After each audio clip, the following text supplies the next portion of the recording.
लाडकी बहीण योजना सुरू केली, अतिशय क्रांतिकारी योजना, लाखो बहिणींना त्याचा फायदा मिळाला। आणि एक आमदार या नात्यानं मी माझ्या घाटकोपरमध्ये जवळपास प्रत्येक घरामध्ये फॉर्म भरून घेतले। अध्यक्ष महोदय ऐका अध्यक्ष महोदय, नाही तुम्ही पॉइंट ऑफ इन्फॉर्मेशन देताय का? हो पॉइंट ऑफ इन्फॉर्मेशन।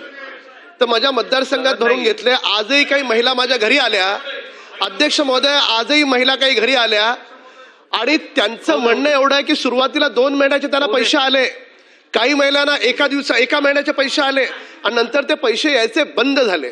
आपण चेक केलं, त्यांचं आधार कार्ड बँकेला लिंक आहे का आहे, पण काही माहितीच मिळत नाहीये। असं सगळ्यांच्या बाबतीत नाहीये, काही महिलांच्या बाबतीत आहे। तर माझी शासनाला विनंती आहे की महाराष्ट्रातल्या सगळ्या महिलांना, लाडक्या बहिणींना हे कळावं की ज्यांच्या अकाउंटमध्ये पैसे येत नाहीयेत तर कुठली तरी अशी वेबसाईट असावी की ज्याच्यावर नाव टाकलं तर तिला पैसे येणार आहेत, न येणार आहेत, न येत आहेत, तर काय कारण आहे तिला तिचं कारण कळलं पाहिजे। कारण ती लाडकी बहीण आजही आशेवर आहे की मला 2 महिन्याचे पैसे मिळाले, पुढचे पैसे मला मिळणार की नाही मिळणार। माहितीबद्दल धन्यवाद। निर्देश द्यावेत की सरकारनं अशा स्वरूपाची वेबसाईट सुरू करावी आणि विरोधी पक्षाला बोलण्याचा काही अधिकार नाही। तुम्ही त्या लाडक्या बहिणीला खडकू दिला नाहीत, आम्ही दिलेत पैसे आम्ही, आणि ज्या बहिणींना मिळत नाहीत त्या बहिणींना सुद्धा आम्ही देऊ।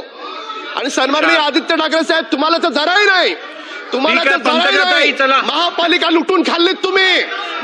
पंकजाताई बोला, नियम बोला बोला बोला बोला बोला पंकजाताई बोला बोला, मी ऐकतोय, मला ऐकू येतंय, बोला। त्यांचं महाराष्ट्र विधानसभा आता विषय वाढवू नकात, ठीक आहे। निवेदन पटलावर ठेवण्यात आले। त्याचं नाव कशासाठी घेतलं मला माहित नाही।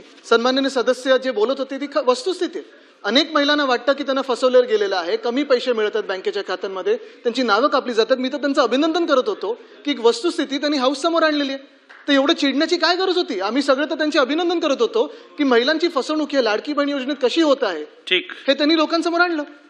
ठीक आहे, चला लक्षवेधी क्रमांक 1 नाही, नाना भाऊ नाही, आता नाही, लक्षवेधी क्रमांक 1